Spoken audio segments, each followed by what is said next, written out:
Ya, saudara, kita beralih ke informasi lainnya. KRIS atau Quick Response Code Indonesian Standard merupakan metode pembayaran yang banyak digunakan dalam bertransaksi belakangan ini. Pelaku usaha di Kota Banda Aceh merasa sangat dimudahkan dengan metode pembayaran secara digital ini.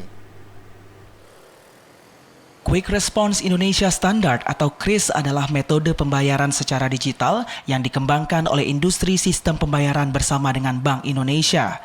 Diluncurkan sejak 17 Agustus 2019 dan implementasi efektif per 1 Januari 2020, KRIS telah berhasil membuat transaksi masyarakat lebih mudah, cepat, dan terjaga keamanannya, serta menstimulasi gerakan non-tunai. Pemanfaatan KRIS sebagai media transaksi kini sudah lumrah termasuk di Kota Banda Aceh. Hampir seluruh pelaku usaha di berbagai bidang kini menyediakan KRIS yang dapat diakses pelanggan ketika melakukan pembayaran dan tanpa biaya. Namun, per 1 Juli 2023, Bank Indonesia baru saja memberlakukan biaya layanan KRIS sebesar 0,3% untuk terus menjaga ekosistem pembayaran digital ini. Salah satu pelaku usaha yang bergerak di bidang retail, Erman, mengatakan berbelanja menggunakan KRIS sangat memudahkan transaksi dengan pelanggan dan meminimalisir terjadinya kekeliruan dalam perhitungan uang saat transaksi berlangsung.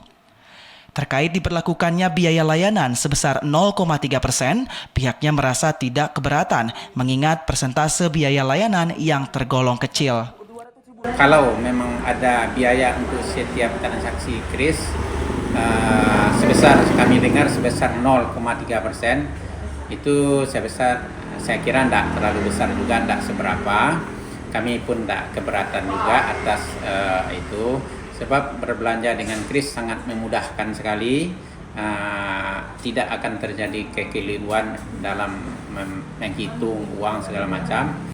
Ia juga menambahkan pihaknya bersedia menanggung biaya layanan tanpa harus membebankan kepada masyarakat sesuai dengan peraturan dan himbauan dari Bank Indonesia.